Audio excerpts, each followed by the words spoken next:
የቅዱሳን ገድል ማለት ዲያብሎስ የተመታበት ዱላ ማለት ነው።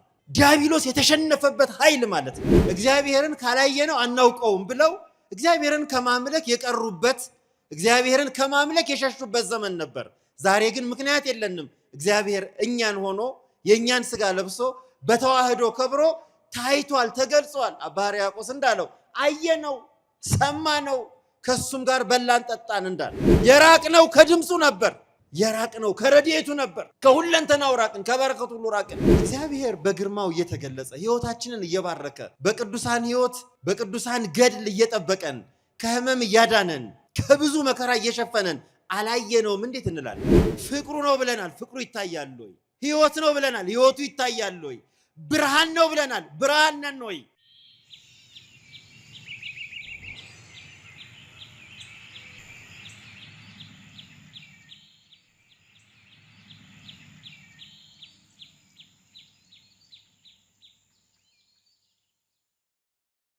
በስመ አብ ወወልድ ወመንፈስ ቅዱስ አሃዱ አምላክ።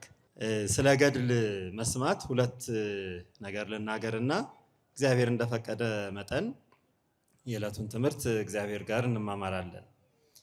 ገድል መስማት ትልቅ በረከት አለው። ግን ብዙ ሰው አሁን ስለ ገድል የሚነግረን የተለያየ ነገር ነው። የመጀመሪያው ትልቁ ነገር የእግዚአብሔር ቤተሰቦች፣ ገድል ማለት የአሸናፊዎች ታሪክ ማለት ነው። ገድል ማለት ድል የነሱ ዲያብሎስን ያሳፈሩ ይህንን ዓለም ድል ያደረጉ ሰዎች፣ የእግዚአብሔር ሰዎች የእግዚአብሔርን ኃይል አድርገው እመቤታችንን ኃይል አድርገው የቅዱሳንን በረከት ቃል ኪዳን ከነሱ በፊት የነበሩትን ዳዊት ያቆየው ቃል ኪዳን ለልጁ ተርፏል። እግዚአብሔር ሰሎሞንን ምን አለው? አንተ በሰራኸው ስራ ቢሆን ኖሮ መንግስትህንም አንተንም አጠፋ ነበር፣ ስለ ዳዊት ስል ግን አቆያታለሁ።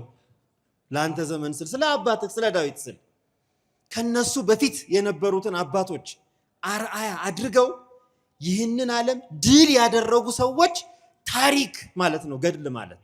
ስለዚህ ተሸናፊ ሰዎች አይወዱትም። የተሸነፈ ሰይጣን ገድል ሲሰማ አይወድም፣ ይበረግጋል። እስኪ ውሻ አንድ ቀን በልምጭ ምቱት፣ ከዚያ በኋላ ልምጯን ማሳየት ብቻ ነው፣ አይቀርብም። የተመታበትን ያውቃል።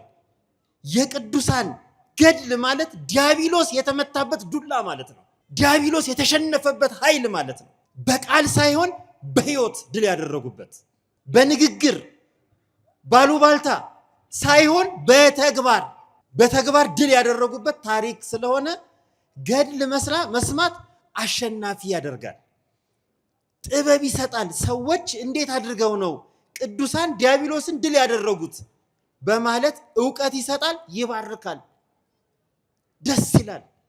ቤተ ክርስቲያን የአባቶቻችን የቅዱሳንን ታሪክ ስታነብልን እንደ ቅድሙ እንደ ጸባቲ ስተረጉምልን የድል የማድረግ ዜናን ነው እየነገረችን ያለው። በዓል የምናከብረው ድል ያደረጉበትን በዓል ነው።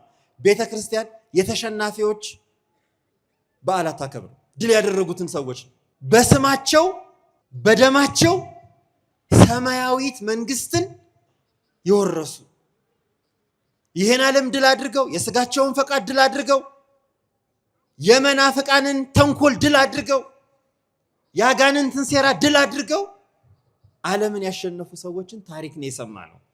ስለዚህ ገድል ለመስማት መጓጓት አለብን፣ እኛም ድል የምናደርግበትን መንገድ ስለሚነግረን ነው። ሁለተኛው በጣም ደግሞ ከሁሉ በላይ የሚጠቅመን ገድልን አይደለም እንዲህ አይነት ቦታ ላይ ይቅርና እንደውም እኔ አንድ ሁለት ቦታ ተናግሬዋለሁኝ። ይሄን ቤተ ክርስቲያናችን እንደውም ገድልን ማንበብ ያለባት ከወንጌል ቀጥላ ነው። ምክንያቱም ይሄ የክርስቶስ ትእዛዝ ነው። ክብር ይግባውና መድኃኒታችን ኢየሱስ ክርስቶስ በቢታንያ ሳለ ይላል ቅዱስ ማቴዎስ በምዕራፍ 26 ላይ በቢታንያ ሳለ በአንድ ስምዖን በሚባል ሰው ቤት ውስጥ ገባ። በዚያም ሆኖ እያለ በዚያም ቁጭ ብሎ እያለ ጌታ ክብር ይግባውና መድኃኔዓለም አንዲት ሴት ዋጋው የከበረ እጅግ የከበረ ሽቱ አምጥታ እግሩን ከእንባዋ ጋር አበሰች፣ እያለቀሰች እግሩን አበሰች። ከዚያ ሰዎች አጠገባቸው እዚያው ቤት በእንግድነትም የመጡ ጌታችንንም ተከትለው የሄዱ ሰዎች እንዴ ምን ማለት ነው? ይሄንን እኮ ዋጋው የከበረ ሽቱ እንዴት አድርጋ ታፈሰዋለች? እንዴት አድርጋ ትደፋዋለች? ያደረገችውን አላወቁም። እንዴት እንደዚህ ታደርጋለች? ይህ ዋጋው የከበረ የተወደደ ነገር ቢሸጥ እኮ ስንት ነዳይ ይጠቀምበታል አብናሉ። እነዚህ ተሸናፊዎች ናቸው። ያች ሴት ግን አሸናፊ ነበረች። የከበረ ነገርን ለማን ስትል ሰጠች? ለክርስቶስ። ተመልከቱ። ዋጋው ውድ የሆነ እርካሽ የሆነ ነገር አይደለም። ዋጋው ውድ የሆነ ነገር ለባለቤቱ ለእግዚአብሔር ሰጠች። ሰው ለሆነው አምላክ ይውላችሁ። ቅዱሳን ማለት ገድል የተጻፈላቸው ማለት ዋጋው ውድ የሆነ ሕይወታቸውን ለእግዚአብሔር የሰጡ፣ ዋጋው ውድ የሆነ ማንነታቸውን ለክርስቶስ የሰጡ ሰዎች ማለት ናቸው። ይሄ እንዳይደንቃቸው ጌታችን ምን አለ መሰላቸው? ተው እንጂ ሴቲቱን አታስቸግሯት አለ። ከሁሉ የበለጠ ነገር አደረገች። እውነት እውነት እላችኋለሁ አለ፣ የመንግስት ወንጌል በሚነገርበት በመላው ዓለም እስከ ዓለም ፍጻሜ ድረስ ወንጌል ሲነገር የእሷ ገድል ይነገራል አለ።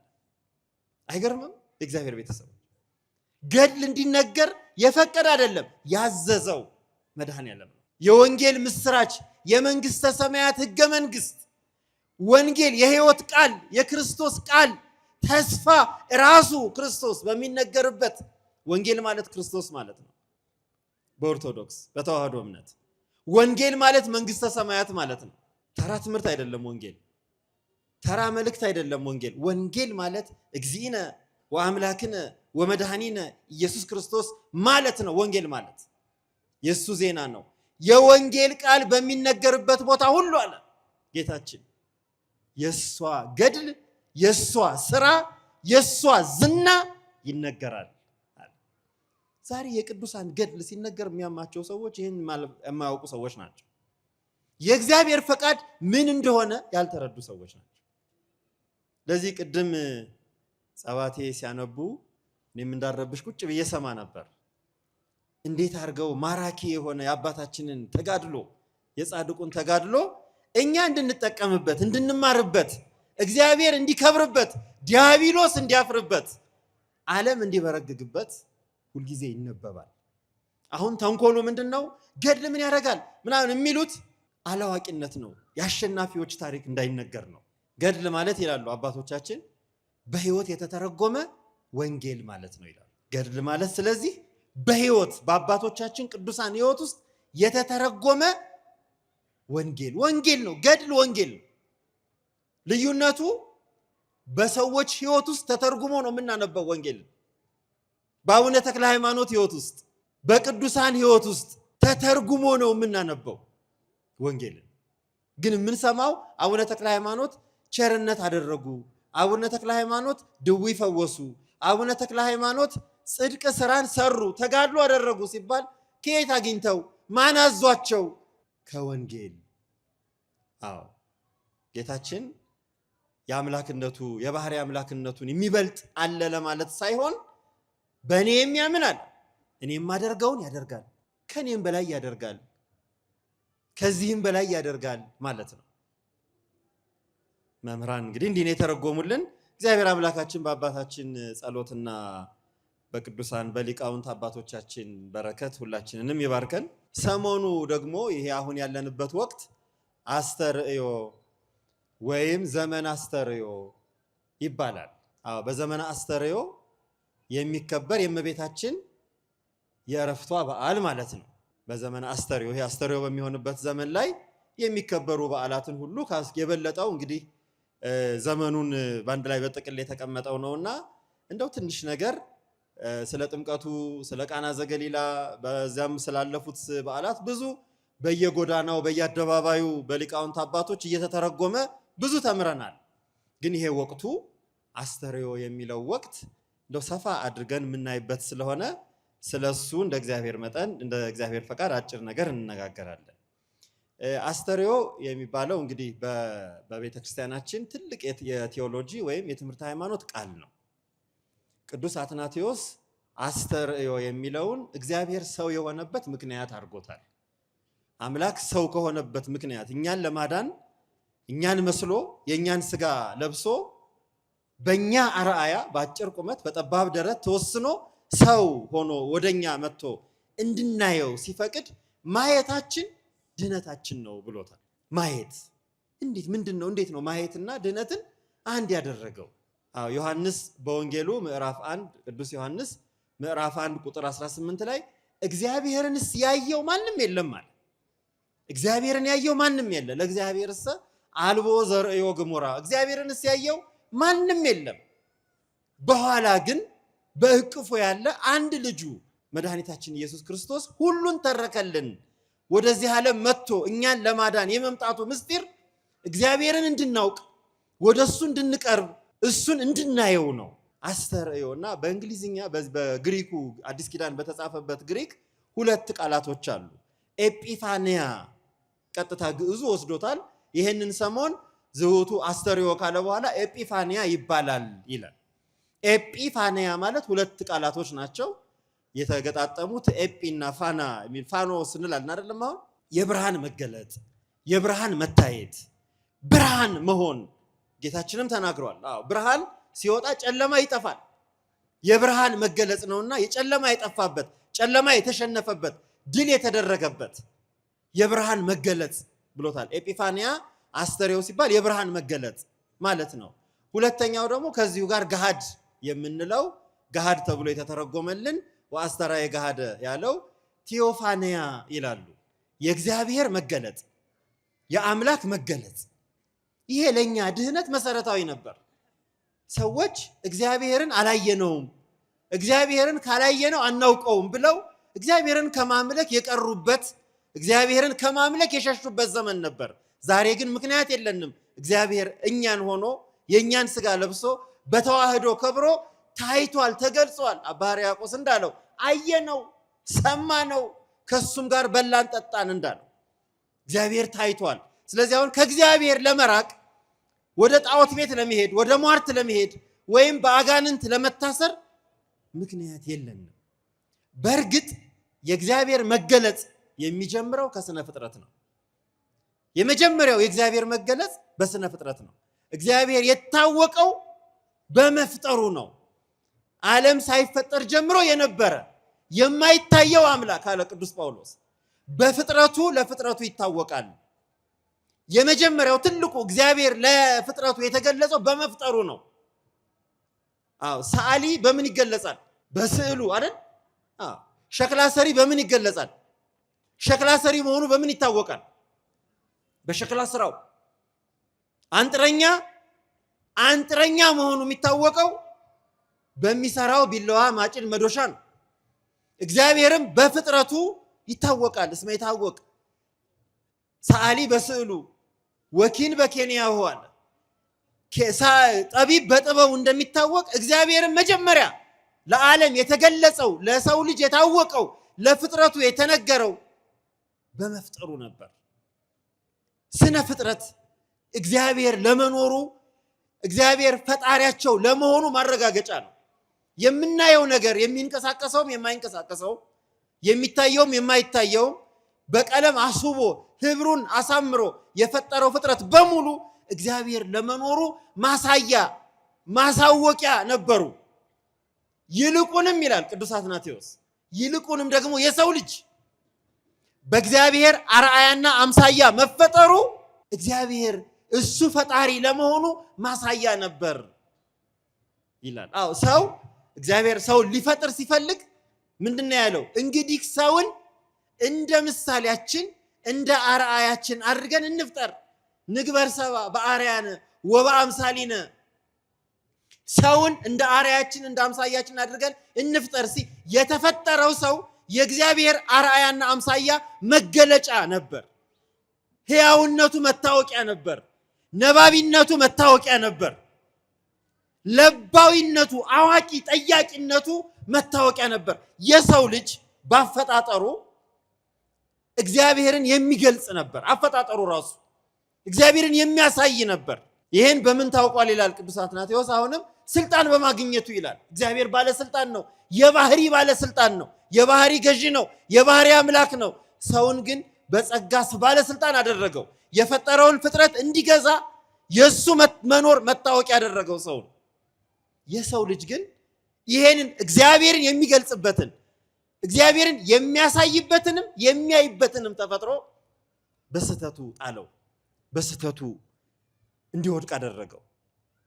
ያ የእግዚአብሔር መገለጫ ያ እግዚአብሔር የሚታይበት የነበረ ባህሪው ሲፈጠር የተሰጠው ባህሪ በስተት ምክንያት አጣ ነው። ከዚያ መልሰን እኛ ራሳችን በራሳችን ውስጥ እግዚአብሔርን ማየት ስንችል ግን በኃጢአት ምክንያት እግዚአብሔርን ለማየት የምንፈልግ ሰዎች ሆንን። ለማየት የምንፈልግ የምንጓጓ ድምፁን ለመስማት የሚናፍቀን ፍጡራን ሆን። ስለዚህ ምን አረገ መሰላችሁ? ሙሴ ድምፁን ይሰማ ነበር። ያቺ በአዳም የደረሰችበት የውድቀት ባህሪ ድምፁን ሰምቶ መልኩን እንዳያይ ድምፁን ሰምቶ አድራሻውን እንዳይለይ ስላደረገው መጀመሪያ እየሰማው እያናገረው እንኳ ምን ማለት ጀመረ መሰላችሁ? ሙሴ እሺ እንግዲህ አናግረኸኛል፣ ግን ሰዎች ያናገረህ ማን ነው ባሉኝ ጊዜ ስምህን እንድነግራቸው ስምህ ማን ነው? አያችሁ፣ የሰው ልጅ የወደቀበት ባሪያው በአምሳያው ተፈጥሮ የፈጠረውን ሁሉ እንዲገዛ ስልጣን ተሰጥቶት አዋቂ አድርጎ ፈጥሮት ሕያው አድርጎ ፈጥሮት ስሙ ጠፋው። የእግዚአብሔር የፈጣሪው ስም ጠፋው። የአምላኩ ስም ጠፋውና ሙሴ ማን ነው ስምህ ብሎ ጠየቀ። ስምህ ማን ነው? ማን ነው ባሉኝ ጊዜ ማን ልበላቸው ብሎ ስሙን የሚጠይቅ ሆነ። ኃጢአት የዚህን ያህል ስህተት የዚህን ያህል ይጎዳል። የእግዚአብሔር ቤተሰቦች ከፈጣሪ ጋር ሲያለያይ ስሙንም ድምፁንም መልኩንም እንዳናውቅ አደረገን። ኃጢአት መተላለፍ፣ መበደል ከእግዚአብሔር ጋር እንድንርቅ አራቀን ስንል የራቅነው ከመልኩ ነበር፣ የራቅነው ከድምፁ ነበር፣ የራቅነው ከረድኤቱ ነበር። ከሁለንተናው ራቅን፣ ከበረከቱ ሁሉ ራቅን። ሁሉም ስሙንም ጭራሽ ማናውቅ ሆንን። እግዚአብሔር ቸር ነውና ክብር ይግባውና ግን ጥያቄውን ዝም ብሎ አላለፈበትም። ምን አለው? በቃ ሂድ፣ ያለና የሚኖር ለዘላለም የሚኖር ያለ የአብርሃም አምላክ የይስሐቅ አምላክ የያዕቆብ አምላክ እሱ ላከኝ በላቸው አለው። ኤሄያ ሸር ኤሄያ ያለና የሚኖር ዛሃሎ ይሄል ነው እሱ ላከኝ በላቸው አለው። ኦሪት ዘጸአት ይሄኛው ኦሪት ዘጸአት ምዕራፍ 3 ላይ ነው።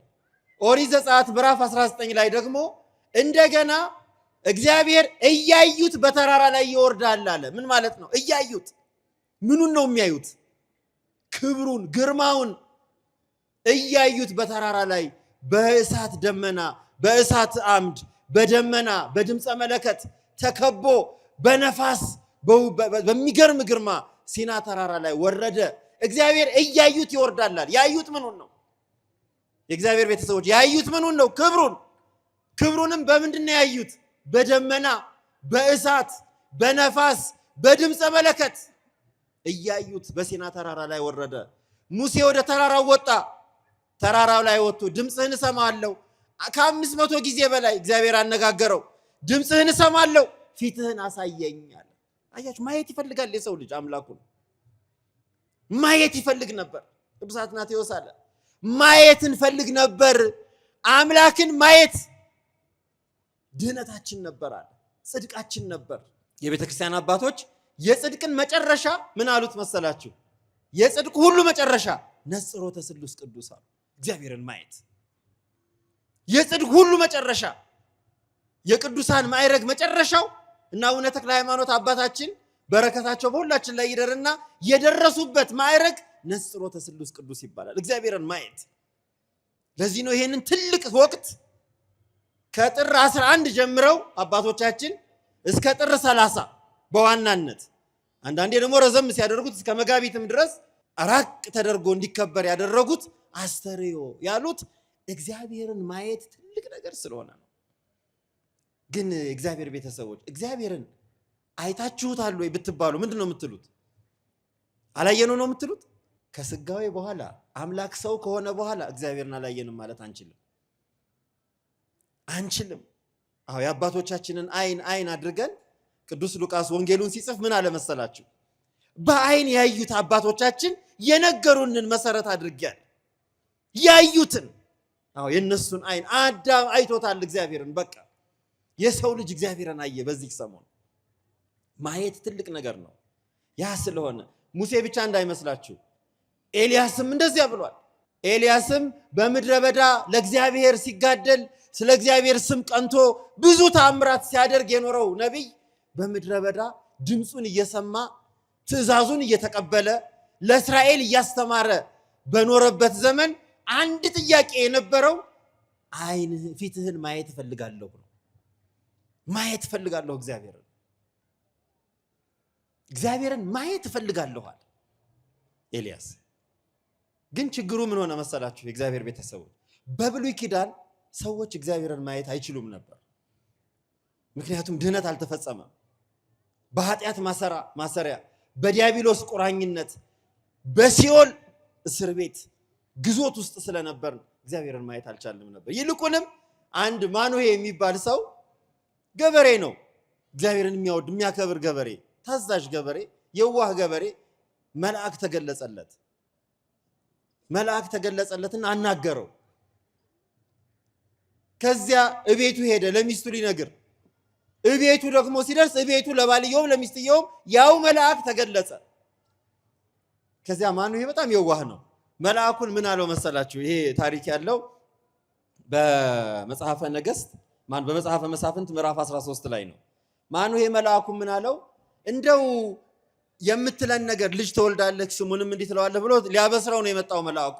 ከዚያ ማኑሄ መልአኩን እንደው የእግዚአብሔር መልአክ ሆይ እንደው ያልከው ነገር ተፈጽሞ ደርሶ ሲሆንልን ስምህን እንድናከብረው እንድንዘክርህ መልአኩ እንዲህ ያደረገልን እያልን በየዓመቱ ዝናህን እንድናወራ እንድንነግር ስምህን ንገረን ብሎ ጠየቀ የመልአኩን ማኑሄ። መልአኩ ምን አለው? አይ ስሜን ለምን ጠይቃለህ? ስሜ ድንቅ ነው አለው። ያን ጊዜ ደነገጠ፣ እግዚአብሔርን ያየ መሰለው። ከዚያ ሚስቱን ምን አላት? እግዚአብሔርን አይተናልና ሞትን እንሞታለን አለ። እግዚአብሔርን አይተናልና ሞትን እንሞታለን። እግዚአብሔርን ማየት ማስፈራት ጀመረ። በብሉይ ኪዳን ኃጢአት ክፉ ስለሆነ፣ ውድቀት ክፉ ስለሆነ፣ ባርነት ክፉ ስለሆነ የሰው ልጅ ሁሉ በሰይጣን ባርነት አዳም ገብሮ ለዲያብሎስ፣ ሔዋን አመቱ ለዲያብሎስ ተብለው በግዞት በባርነት ሰነድ ውስጥ ስለሆኑ እግዚአብሔርን ማየት ሰዎች ይፈሩ ነበር። ማየት መሞት እንደሚያመጣ ይሄንን ደግሞ በዝም ብሎ ያሉት አይደለም። ሙሴ እግዚአብሔርን ፊትህን ማየት እፈልጋለሁ ሲለው እግዚአብሔር ምን አለው? ፊቴን አይቶ አንድ ሰው እንኳን መኖር አይችልም፣ ፊቴን ያየ ይሞታል አለው። እግዚአብሔርን ማየት ይገድል ነበር፣ እንሞት ነበር፣ ያስፈራ ነበር። እንሞታለንም ተብሎ የሚያስፈራ ነገር ነበር። ስለዚህ አሁን እሱን ስናይ ህይወትን እንድናገኝ እግዚአብሔር የተገለጸበትን ሰሞን ነው እንግዲህ አስተርእዮ የምንለው። ግን ያ እንዳንሞት ህይወት እንድናገኝ በረከትን፣ ጸጋን፣ ተስፋን እንድናገኝ በእኛ ስጋ የእኛን ስጋ ለብሶ አምላክ ሰው ሆነ። አስተርእዮ ስንል እንግዲህ ይህ ትልቁ ሰሞን እግዚአብሔርን ያየንበት ነው። ቅድም አንድ ጥያቄ ጠይቄያችሁ ነበር። እግዚአብሔርን አይታችኋል ወይ ተብላችሁ ብትጠየቁ ምን ትላላችሁ ብዬ ማለት ነው። አንድ ታሪክ ልንገራችሁ። ድርሳነ ሚካኤል ላይ የተጻፈ ታሪክ ነው። አንድ ሰው ከሆነ ሀገር መጥቶ እንግድነት ክርስቲያኖች የሚበዙበት ሀገር በደረሰ ጊዜ የሚካኤልን በዓል እያከበሩ አገኛቸው ሰዎች። ከዚያ ምንድነው እዚህ ሀገር የተፈጠረው ብሎ ምዕመናን እንደኛ ያሉ ከቤተ ክርስቲያን ሲመለሱ ጠየቃቸው። የሚካኤልን አክብረን አሉት። ማን ነው ሚካኤል? እንዴ ሚካኤልን አታውቀው አሉት። ሚካኤል እኮ እንዲህ አይነት መልአክ ነው፣ ቸር መልአክ ነው፣ የሚጠብቀን መልአክ ነው፣ የሚረዳን መልአክ ነው፣ ጽድቅን እንድንሰራ ኃጢአትን ድል እንድንነሳ መናፍቃንን ድል እንድናደርግ በእምነት እንድንጸና የሚያደርገን መልአክ ነው አሉት። በደንብ ነገሩት ስለ ሚካኤል የሚያውቁትን። እባካችሁ ውሰዱኝ ሚካኤል ጋር አላቸው። ሚካኤል ጋር እንድንወስድ እሺ እንወስድሃለን፣ ሚካኤልን እናሳይሃለን አሉት። እንደዚያ ትላላችሁ? እግዚአብሔር በግርማው እየተገለጸ ህይወታችንን እየባረከ በቅዱሳን ህይወት በቅዱሳን ገድል እየጠበቀን ከህመም እያዳነን ከብዙ መከራ እየሸፈነን አላየነውም እንዴት እንላለን? እና ያ ሰው እንደዚያ ሲል እሺ እንወስዳለን፣ ግን ሚካኤልን ለማየት ክርስቲያን መሆን አለብህ አሉት። ክርስቲያን ከሆንክ አይደለም ሚካኤልን ለእግዚኡ ትሬዮ አይደል ሚካኤልን አይደለም ክርስቶስን ራሱ አምላኩን ታየዋለህ አሉት። ክርስቲያን ማለት እግዚአብሔርን ያየ ማለት ነው። ቅዱስ ሥጋውን ክቡር ደሙን ስንቀበል፣ ወንጌል ስንሳለም፣ መብራት አብርተን ቤተ መቅደስ ቆመን ስንጸልይ፣ ይህን ሁሉ ስናደርግ እግዚአብሔርን አላየንም ማለት አንችልም። የእግዚአብሔር አስተርእዮ የሚባለው በዓል ሰሞን የተሰራልን ክርስቲያኖች እግዚአብሔርን ያየን አምላካችንን የምናውቅ አውቀን አይተን የተረዳን አማኞች መሆናችንን አስረግጠን እንድንናገር ነው። እኛ የምናምነው አምላክ ያየነውን አምላክ ነው። በስጋ ተገልጾ አምላክ መሆኑን አረጋግጦ የባህሪ አምላክነቱን አረጋግጦ ያሳየንን አምላክ ነው የምናመልከው። አስተርእዮ ማለት ያየነውን አምላክ የምናመልክበትን የምናረጋግጥበት። በእኛ መካከል 33 ዓመት በነበረበት ዘመን አምላክነቱን በሚገባ አስረግጦ አሳይቶናል። በደረቅ ግንባር አይን ፈጥሮ ፈጣሪነቱን 4 ቀን የከረመ አስከሬን አልዓዛርን አስነስቶ ከሞት የሚያስነሳን አምላክ መሆኑን በባህር ላይ ተራምዶ የፍጥረታት ሁሉ ጌታ እንዴት አይነት ሰው ነው አሉ ሐዋርያት። ፍጥረት ሁሉ የሚገዛለት ባህሩን ወጀቡን ሁሉ ጸጥ ሲያደርገው አዩና ምን አሉ? እንዲህ ፍጥረት ሁሉ የሚገዛለት እንዴት አይነት ነው አሉ። አብረው እየኖሩም አላወቁም ነበር። ይኸውላችሁ አሁን በብዙ ስህተት ውስጥ ስንኖር፣ ጥርጣሬ ስናበዛ፣ ከእምነት ስንርቅ የመገበንን ተአምር ያደረገልንን ማምላክ እንረሳለን።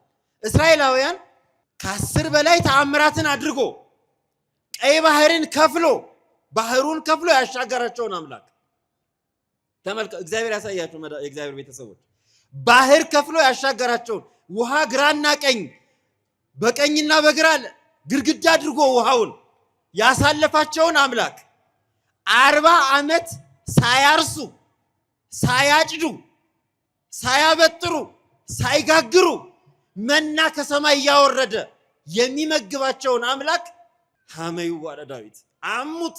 ሰዎች ከእግዚአብሔር ስንርቅ እግዚአብሔርን ማየት ማቆም ማለት ከእግዚአብሔር መራቅ ማለት ነው። ኃጢአት በበዛ ቁጥር፣ ጥርጣሬ በበዛ ቁጥር፣ ክፋታችን በበዛ ቁጥር እግዚአብሔርን ከማየት እንርቃለን።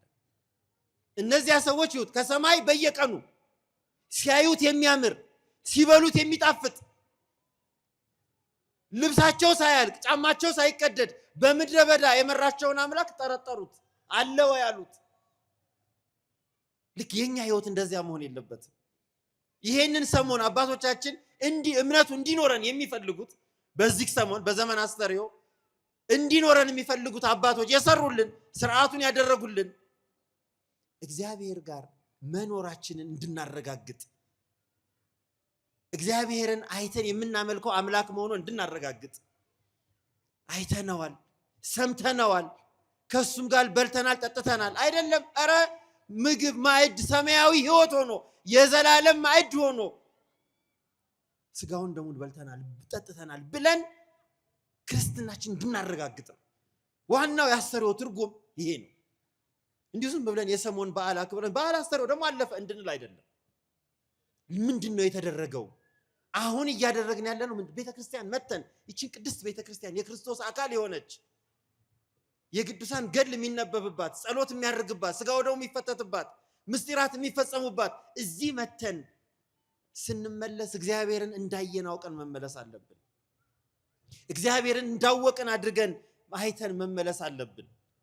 ይሄ በትክክል በውስጣችን እንዲኖር በውስጣችን ህይወት ሆኖ እንዲቀጥል ያስፈልጋል። ቅድም አንድ ነገር ብያችሁ ነበር። ስለ ገድል ስናወራ መስማት መባረክ ነው ብያችኋለሁ። ማየትና መስማት አንቀጻቸው የተለያየ ይሁን እንጂ ስንሰማ አይምሯችን የምንሰማውን ነገር በህሊና ይቀርጻል። መስማትና ማየት አንድ አይነት ውጤት አላቸው አይምሮ ውስጥ ማለት ነው። እውነተኛ ነገር ስንሰማ እንዳየን ነው የምንቆጥረው። አሁን አባቶቻችን አይተው የነገሩንን ሐዋርያት አይተው የነገሩንን ወንጌል ባነበብን ቁጥር ክርስቶስ ይሄን አደረገ እያሉ እያልን በደጋገምን ቁጥር ማሰብ ያለብን አይምሯችን ውስጥ የክርስቶስ ምስል ተቀርጿል። እናንተ ሰባ ገላትያ ያለ ቅዱስ ጳውሎስ የክርስቶስ የተሰቀለው ክርስቶስ በአይናችሁ እንደተቀረጸ ሁልጊዜ አይናችን ውስጥ እንደተቀረጸ መሆን አለበት። ምክንያቱም አባቶቻችን እናምናቸዋለን፣ እንወዳቸዋለን። ያዩትን ነግረውናል፣ የነገሩንን አምነናል። ስለዚህ አይተናል፣ ሰምተናል፣ አይተናል ማለት አለብን። ይሄንን ስናረጋግጥ ውጤቱ አንድ ውጤት አለ። ምን መሰላችሁ? ጌታችን ሐዋርያትን እንዲህ አላቸው፣ እናንተ ዛሬ የምታዩትን ከፊታችሁ ቆሞ የምታዩትን እኔን ማለቱ ነው፣ ክርስቶስን አምላክነቱን ማለቱ ነው። ያዩ ዘንድ አባቶቻችሁ ወደዱ፣ ፈለጉ። እናንተ የምታዩትን ሊያዩ ግን አላዩም። ሙሴ ፈለገ፣ ኤልያስ ፈለገ፣ ብዙ ፈለጉ ግን አላዩም። እናንተ የምትሰሙትን አለ፣ መስማትና ማየት አንድ ስለሆኑ እናንተ የምትሰሙትን አባቶቻችሁ ሊሰሙ ወደዱ። አምላክ ሰው ሆኖ በስጋ ተገልጾ ሲያስተምር መስማት ይፈልጉ ነበር ነቢያት። አምላክ ሰው ሆኖ ሲባርክ፣ ተአምራትን ሲያደርግ፣ 5 ገበያ ህዝብ ሲያጠግብ፣ የሞተውን ሲያስነሳ፣ ድውዩን ሲፈውስ፣ አጋንንቱን ሲያርቅ፣ በደረቅ ግንባር ዓይን ሲፈጥር ማየት ይፈልጉ ነበር ነቢያት። መቼ ነው ይሄ የሚሆነው እያሉ ግን አላዩም አለ። እናንተ ግን አለ ማየት ምን ያህል ትልቅ እንደሆነ አስተርእዮን የምናከብረው ለምን እንደሆነ እናንተ ግን ይሄንን የሚሰሙ እናንተ ከፊታችሁ ቆሞ የሚነግራችሁ የሚሰሙት ጆሮዎቻችሁ የሚያዩት ዓይኖቻችሁ የተባረኩ ብፁዓን ናቸው፣ ብፁዓን ናቸው። አያችሁ፣ መስማትና ማየት ብፁዕነትን ይሰጣል፣ ይባርካል። በዚህ ባስ ሁላችን እንባረካለን። እግዚአብሔርን እናስብ በህይወታችን። አሁን የማያዩትን የማይሰሙትን እንደሚያመልኩ ሰዎች አይደለንም እኛ። የአሕዛብ አማልክት አለ ዳዊት። ዓይን እያላቸው አያዩም፣ ጆሮ እያላቸው አይሰሙም፣ አንደበት አፍ እያላቸው አይናገሩም፣ እጅ እያላቸው አይዳስሱም፣ አይሰሩም። የሚሰሯቸውም እንደነሱ የተረገሙ ናቸው። እኛ ግን በዚህ ሰሞን አስተርእዮ ያልነው በስጋ ተገልጾ ያከበረን ነዋ በጉ ተብሎ የተመሰከረለት በቃና ውሃውን ወደ ወይን የለወጠ ተአምራቱን የገለጸ በስጋ ተገልጾ ያዳነንን አምላክ ነው የምናመልከው። ክብር ይግባው መድኃኔዓለም። ስለዚህ አስተርእዮ የምንለው እንግዲህ ያንን እንድናረጋግጥ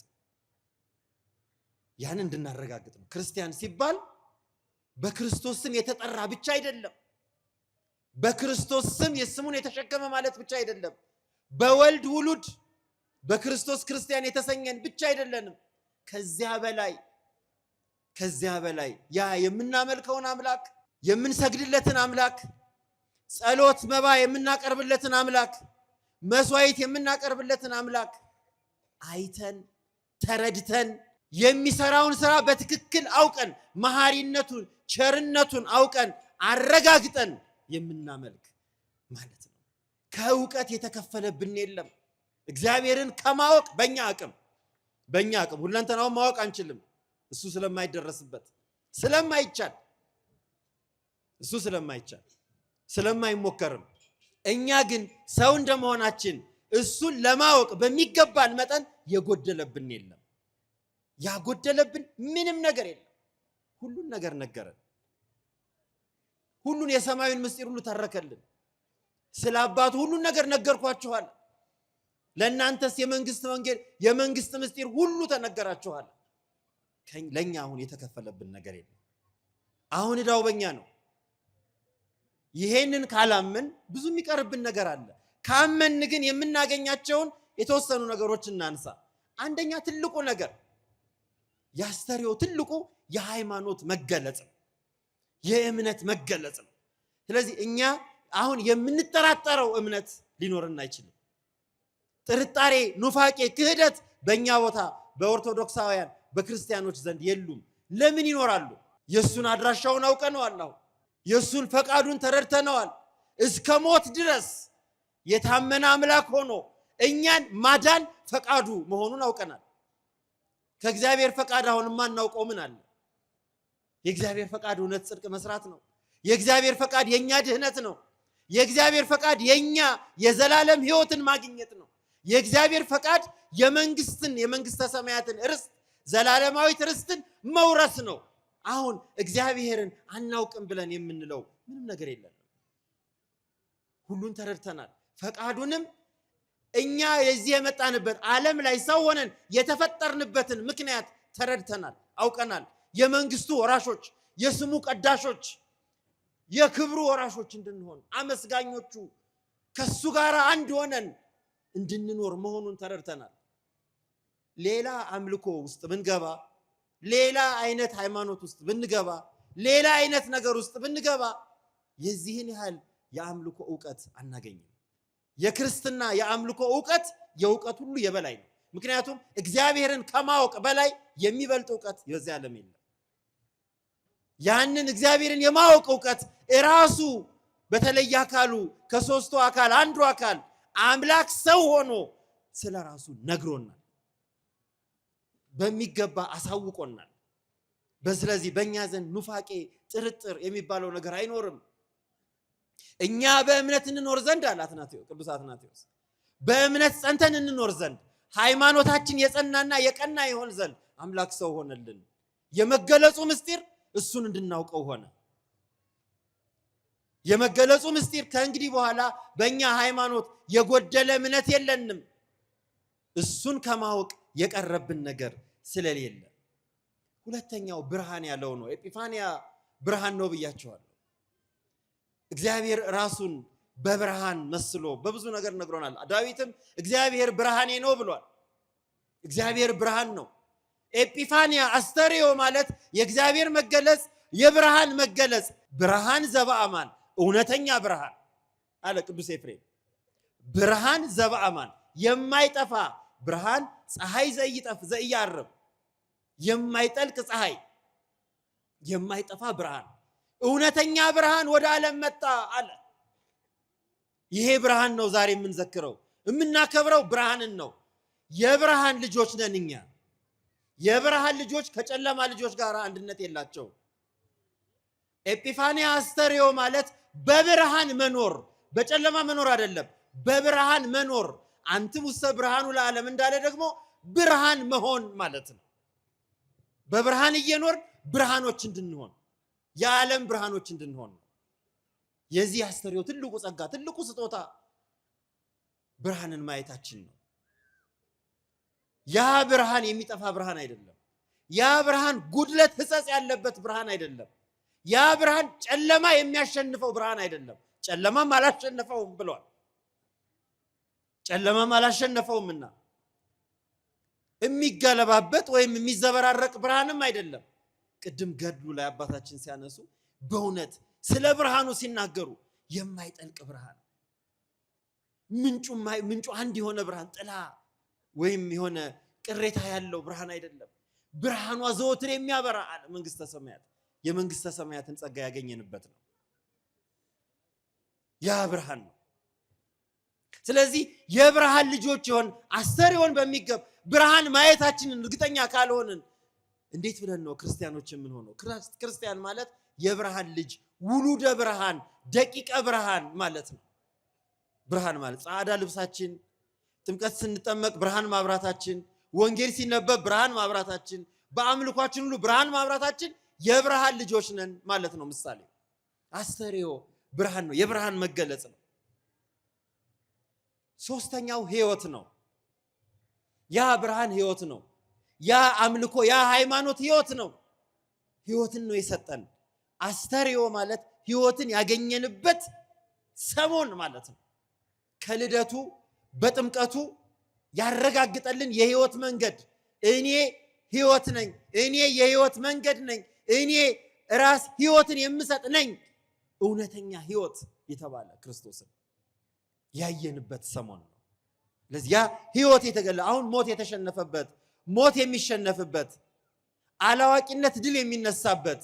አላዋቂነት ጨለማ ነው። አባቶች ይገርመኛል ወንጌል ሲተረጉሙ ነንታ ምን ይላሉ? ነጸባቴ ድውያነ ስጋን በተአምራት ይሉንዳ ድውያነ ነፍስን በትምህርት ይላሉ። አያችሁ፣ ሕይወትን ነፍስን የምታበራው ዕውቀትና ትምህርት ናት። ያ እውቀት ያ ትምህርት የተገለጸበት እውነተኛ ትምህርት የተሸፈነ ትምህርት አይደለም፣ የተገለጠ ትምህርት አይደለም። እንደውም አባቶች ሰማይ ተገለጸ ይላሉ። ሰማይ ተከፈተ፣ አብ ድምፁን ሰጠ፣ ድምፅ ከሰማይ ተሰማ።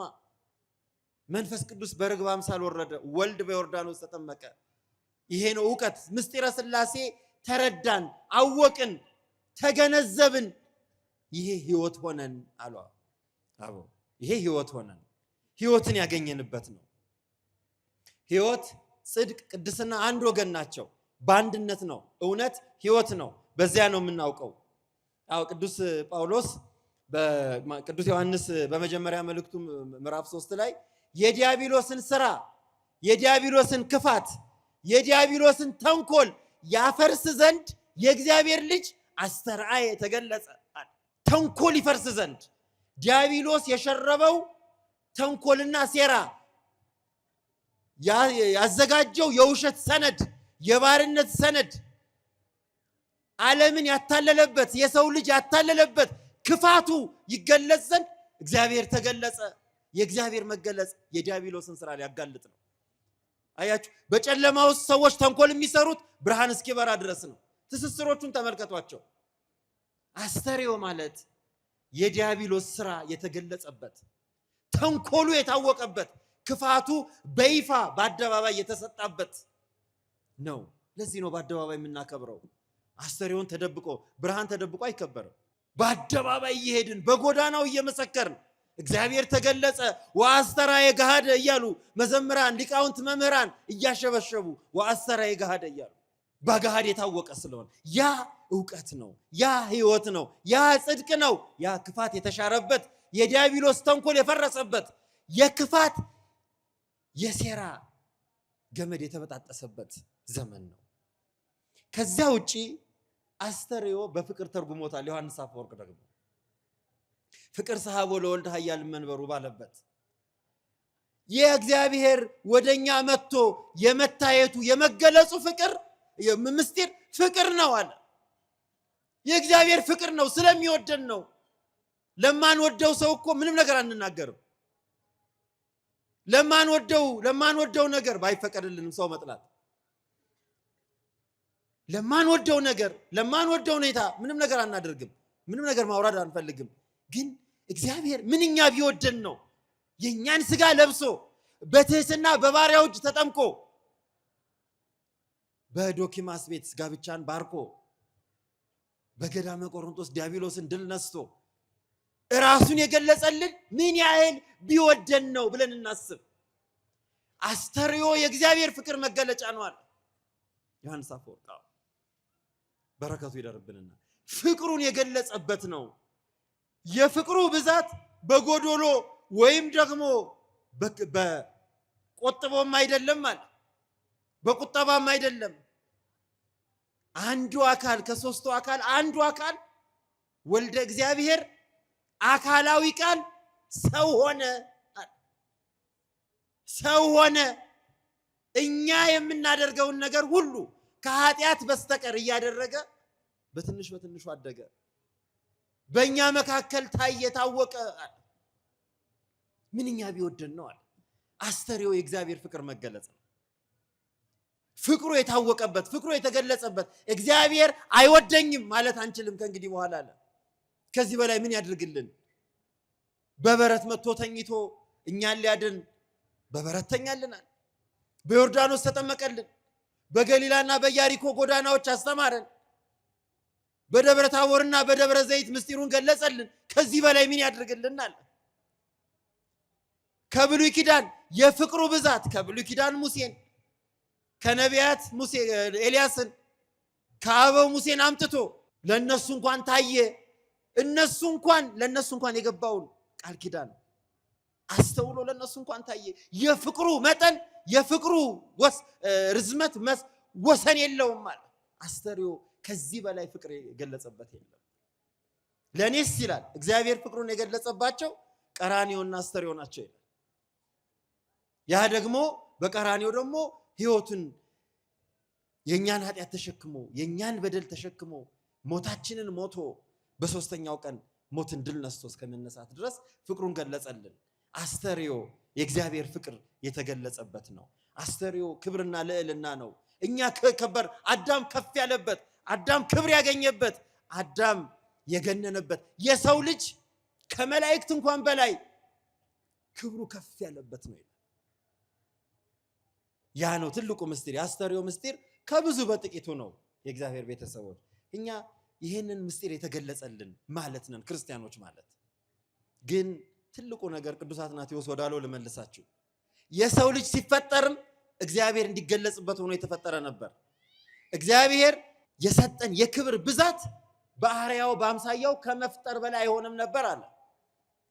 እኛ ግን በእኛ የተገለጸውን እግዚአብሔር መግለጽ አልቻልንም። ከኛ የሚጠበቀው ይሄ ነው። እግዚአብሔር ራሱን በእኛ ውስጥ ገልጿል። ራሱን በአደባባይ በዮርዳኖስ ገልጿል። ራሱን በደብረ ታቦር በደብረ ዘይት ገልጿል። ራሱን በቤተልሔም በግርግብ ውስጥ ገልጿል። ራሱን በሚገባ ለኛ ገልጿል። እኛ ግን እግዚአብሔርን በራሳችን ሕይወት የመግለጽ ግዴታ ነው። የአስተርእዮ ትልቁ ግዴታ እኛ እግዚአብሔር በእኛ እንደተገለጸ እኛ ደግሞ እግዚአብሔር ለኛ እንደተገለጸልን እግዚአብሔር በሕይወታችን እንዲገለጽ ማድረግ ነው። እግዚአብሔር በእኛ ሕይወት ቅዱስ ሥጋውና ክቡር ደሙን ተቀብለን ስንመለስ የምንጸልየው ጸሎት አንድ ትልቅ ቁም ነገር ይዟል። ከመ አስተሪ በስብሐቲከ በአንተ ምስጋና እታይ ዘንድ አላችሁ። ክርስቲያን መሆን ማለት በእግዚአብሔር ምስጋና የሚታይ ሰው ማለት ነው። ከፍ ያለ የእግዚአብሔር ምስጋና በውስጥ በሕይወቱ የሚታይ። አባ ጊዮርጊስ ዘጋስጫ ቅዱሳንን ምን ይላቸዋል? ቅዱሳን ማለት ይላል ክርስቶስን ፀሐይ የሆነ ክርስቶስ በሕይወታቸው ያለማቋረጥ የሚታይ ማለት ነው ይላል። ቅዱሳን ማለት እንደሱ ናቸው። ፀሐይ ዘያስተሪ ዲበ ርእሶሙ ለቅዱሳን ወትረ ያስተሪ ዲበ ርእሶሙ ለቅዱሳን አለ። ዘወትር በሕይወታቸው ክርስቶስ የሚታይባቸው ሰዎች ማለት ናቸው ቅዱሳን ማለት። ዘወትር በሕይወታቸው እግዚአብሔር የሚታይባቸው። የአስተርእዮ ትልቁ ምስጢር ከመረዳታችን ከማወቃችን በላይ ያለውና መደምደሚያው በእኛስ ሕይወት ውስጥ ዘወትር እግዚአብሔር ይታያል ወይ? እኛ አዋቂ ለባዊ፣ ነባቢ ተናጋሪ፣ የእግዚአብሔርን ድምፅ የሰማን እግዚአብሔርን ያየን ቅዱስ ሥጋውን ክቡር ደሙን የተቀበልን ክርስቲያኖች ከተባል እግዚአብሔር በእኛ ውስጥ ይታያል ወይ? ፍቅሩ ነው ብለናል፣ ፍቅሩ ይታያል ወይ? ሕይወት ነው ብለናል፣ ሕይወቱ ይታያል ወይ? ብርሃን ነው ብለናል፣ ብርሃን ነን ወይ? ለእኛ የሚመጣው ጥያቄ ይሄ ነው። ሃይማኖት ነው ከእኛ እንግዲህ የሚቀረን ለሃይማኖት ጥርጥር የሚሆን የለም ብለናል። እኛ በሃይማኖት ጽኑ ነን ወይ? ጸንተናል ወይ? ሟርት፣ ጥንቆላ ወይም ሌላ ነገር አያታለንም ወይ? ኑፋቄው፣ ክደቱ አያታለንም ወይ? አሁን የስንት ነገር ደቀ መዛሙርት ሆነናል ክርስቲያኖች። የብዙ ነገር ደቀ መዛሙርት ሆነናል። የፌስቡክ ደቀ መዝሙር ነን። የብዙ ነገር የብዙ ክፋት ደቀ መዝሙር ነን። የእግዚአብሔር ደቀ መዝሙር ብቻ እንደሆን ነው የምንፈቀድልን። ክርስቲያን ማለት በሕይወቱ ክርስቶስ የሚታይ ማለት ነው። እንግዲህ አባቶቻችን የቅዱሳን አምላክ በዚህ ሰሞን መታየቱን መገለጹን የምንተርክለት፣ የምንናገርለት፣ የምንመሰክርለት፣ የምናምነው የምንኖረው አምላካችን በቅዱሳን ላይ የታየ የተገለጸ አምላክ በእኛም እንዲገለጽ ፈቃዱ ይሁንልን። የአባቶቻችን የቅዱሳን የአቡነ ተክለ ሃይማኖት የቅዱሳን ሁሉ በረከት በሁላችን ላይ ይደርብን። የአባቶቻችን ጸሎት ይርዳን። ወስብሐት ለእግዚአብሔር።